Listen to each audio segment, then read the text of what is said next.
For this week's waiver wire picks, I'm going to talk about a couple of former All-Stars that might make their season debuts pretty soon. But first, Davis Schneider, a player that really not many people had heard about unless you're deep into Toronto Blue Jays prospects, called up out of necessity because of the Bo Bichette injury. All he's done is take the majors by storm. A home run in his very first at-bat, and that was part of a 2-hit night for his debut, followed up with 3 hits the next night, and then 4 hits, including another home run and 4 RBIs. Now, this does happen frequently when a rookie, even somebody who isn't a high-end prospect, comes up and makes a splash, and then, of course, inevitably, they fall down to earth. We know he's not going to keep up this pace forever. That's a fact. He is definitely not going to have a multi-hit game every day the rest of the year. But you've got to like his approach. This guy is contact first. Yeah, he's gone deep, but he's not somebody who is just swinging for the fences. As you see by his numbers in the minors, that's not what he is about. He's not going to be homer or bust. And I also feel better just about the fact that this is somebody who's playing for the Blue Jays, not in Washington or somewhere else. I mean, look, if he manages to stay in that lineup and he's going to force his way as a mainstay if he does keep hitting, I mean, he's in a great situation.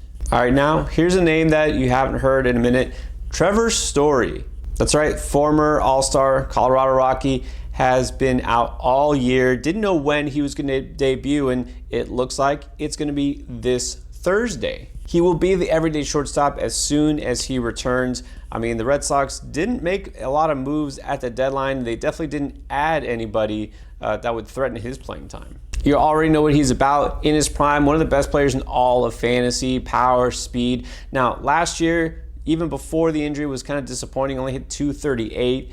16 home runs and 13 stolen bases, though. That's going to help you out. I don't know how well he will still hit for average at this point because not only up there a little bit in age, also, maybe hadn't taken as well to Boston as Colorado, which makes sense. And then, of course, coming back from injury, yeah, we can expect some rust. Now, a lot of fantasy managers have had him stashed all season. Some just got tired of it and dropped him. But as of right now, it looks like he's only 54% rostered across all Yahoo leagues. That means there are some leagues where you can just go out and find him on waivers. So if you're in one of those leagues, now's the time. One of this year's surprise All-Stars, Jonah Heim, catcher for the Texas Rangers, unfortunately on the IL, and just to add a little bit more injury for the Texas Rangers today, Josh Young got hurt with a broken thumb, going to miss a couple of weeks as well. While that stings for them, we've got to have to move forward and look for some replacements. Let's start with Heim at catcher. It looks like it's Mitch Garver, who had been serving as the other catcher throughout the season. Well, now he's going to be in there mostly every day, and he's been doing that since the Heim injury. Now, Garver did have that 1 year back in Minnesota where he looked like one of the best fantasy catchers around, and hasn't done a whole lot since then, but he does have some pop, and he's stepped up pretty well. In fact, he's got 3 home runs over the last 2 weeks. Obviously, Rangers is a good offense. He's going to get the ABs. You're looking for a Heim replacement, he's the logical choice. And in fact, I had to make that addition myself in one league where I have Heim. Another alternative, how about Freddie Fermin in Kansas City? The Royals haven't done a lot right the last few years, but one thing they've done somehow is churn out fantasy relevant catchers. Sal Perez a couple years ago was a league winner basically, and then last year MJ Melendez emerged. This year, guy who again nobody thought would even get that many plate appearances. Fermin has done that because Melendez has moved to right. Perez is basically a DH most of the time, and Fermin also not really a guy that's been talked about a lot, but he has produced, and especially since the All-Star break. On the season, hitting .313 with 8 home runs and 26 RBIs in just 158 plate appearances. He had 4 home runs in the first half. Since the All-Star break, he's got 4 home runs also in half as many at-bats. And he's hitting .378 since the break. 2 catcher leagues, places where you need a Heim replacement, or just looking for a boost in offense at catcher. Fermin right now is the guy who is the hottest. And then to get a little deeper, look to Philadelphia, and there is a rookie named Johan Rojas who looks like he's going to be their everyday center fielder. Brandon Marsh is going to be on the injured list for a couple of weeks, and so Rojas now is a guy who's going to get a chance to continue hitting well. And I say continue because ever since he got called up, that's what he's done. Coming off a 2-hit night on Sunday, that brings his season average to .326. No home runs yet, but he does have 4 stolen bases. If you look at his track record throughout the minors, Really not a lot of power, didn't even get to double-digit home runs across the season, but he does have that raw power. A lot of scouts think that he just has yet to really fill into his frame and that he will get that power at some point. But even if he doesn't, if he's stealing bases and hitting for average, that's worthwhile. Now on to the pitchers. Well, here's another name that we weren't even sure we would have to talk about this year. Walker Buehler could be back on the mound soon. Now, we don't know exactly how soon, and you never know how these things go. Rehab starts, there could be setbacks. Right now, it looks like early September is what we're hearing. Yeah, a couple more weeks, you're going to have to stash him. But the good news is he's still on the IL, so you can just put him in an IL spot, hopefully have one of those. And similar to Story, some people drafted and held, some people did not at all. I mean, there's some smaller leagues where he wasn't worth drafting, and there's some where people just didn't feel like it was worth stashing him. See if he's out there, and definitely worth stashing, even if he's a guy who comes in and throws 3-4 innings at a time to begin with, to ease him back into action. If those are 3 or 4 scoreless innings, it's going to help you over the long term.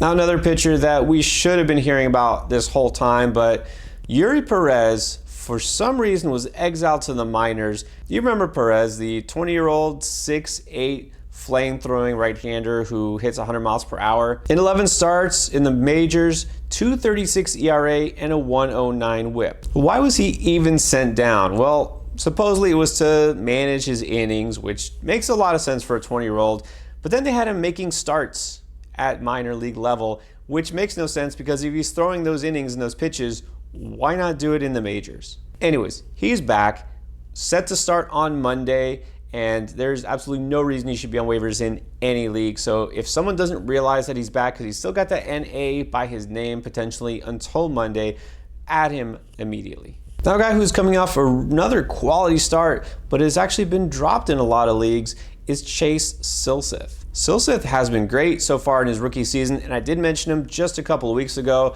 So instead of retreading all about him, let me just say, it's okay to add him because I know some people speculated that he wasn't even going to stay in the rotation after the Angels inexplicably decided that they were contenders and added some pieces. They got Lucas Giolito, among other things, and so it looked like there wasn't a spot for him in the rotation. Well, immediately after that, Griffin Canning hit the injured list. Might be just 15 days, might be longer with Canning's injury history, you never know. Silseth made another start on Sunday, was really good. He'll make at least another start or two. It could be longer. Injuries happen, so at this point I would say go with him at least as a short-term streamer if you need help in your rotation. Now, the guy you really should be adding everywhere, because I didn't even realize how good Steven Matz has been this season. Now, April and May were terrible, and it looked like his typical self where he would come in, get rocked a few times, mix in a good start here and there, and then hit the injured list, and then we'd forget about him. But Matz really has been lights out. In the last 14 starts, he's only given more than 2 runs on 1 occasion. Just the second half alone, a 1.9 ERA the last 5 starts. Of all the things that have gone wrong in St. Louis this year, I mean, you might not be mistaken to say, I'm just going to ignore that team, especially their pitching staff, which they already got rid of all their good pitchers, except Matz. I know you're waiting for the implosion, you're waiting for the injury.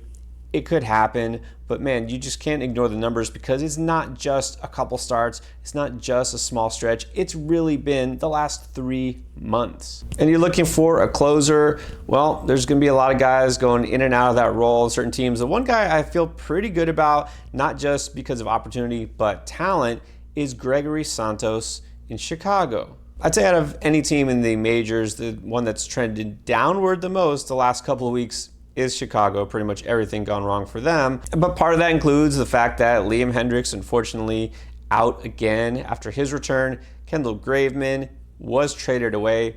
So that leaves Santos as the closer. Look, Chicago's not good, especially this year, but they'll still win games here and there. And when they do, Santos should pick up the save. He's been really solid all year, 2.75 ERA, 1.28 whip, and 52 strikeouts in 52 innings. One thing that's both pro and con with him right now is that he's on the bereavement list. He's going to be out for 3 to 7 days starting the beginning of this week. So you wouldn't have him available if you pick him up for this week. But that also means there's a good chance that he won't be scooped up in as many leagues as he normally would have. So if you're looking for saves, I'm going to go with Santos. Those are this week's waiver wire picks. We'll be here all the rest of the season to help you win in fantasy, including the cut list and, of course, your waiver wire pickups each and every week. So if you haven't already, hit the subscribe button and give us a thumbs up.